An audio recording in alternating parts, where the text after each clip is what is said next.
আর তোরা তোরা কেমনে পড়িস? তোরা তো আমার মতো পড়তে পারিস না। আমি যে এখনো পড়ালেখা করি, আমি যে পড়ি, তোরা তো আমার মতো করিস না। পড়তে গেলে খাতার দিকে, বইয়ের দিকে মানে নজর দিয়ে তাকাইতে হবে যে আমি কি পড়তেছি। আর পড়ার সময় অন্য কোনো কিছুর দিকে মনোযোগ দেওয়া যাবে না। ফেসবুক ভুলে যেতে হবে, পৃথিবীতে কি হইতেছে ভুলে যেতে হবে, কোথায় কি হচ্ছে মাথায় আনা যাবে না, স্কুল কবে খুলবে এটা নিয়ে কোনো টেনশন করা যাবে না। শুধু তুই আর তোর বই, তাকায় থাকবি বইয়ের দিকে এবং ভাববি আরে এই অঙ্কটা কেন হইলো, কেন? তুই যে অঙ্কটা করতেছিস, মানে তুই যে লিখতেছিস, এই লিখতেছিস মানেটা কি? এটা কি লিখতেছিস, কেন লিখতেছিস? এটা কেন 3.2 ডিভাইডেড বাই 1.97 কেন হইল?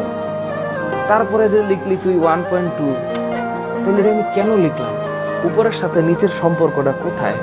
আচ্ছা, তাহলে এই রকমের আরেকটা ম্যাথ যদি আমাকে দেয়, আমি এটার সাথে এটাকে মিলাইতে পারবো কিনা? পড়ালেখা করলে অন্য কোনো কিছু মাথায় আসবে না। সিম্পল কথা, অন্য কি পৃথিবীর কোনো কিছুই মাথায় আসবে না, সব আউট অফ দা রেঞ্জ থাকবে।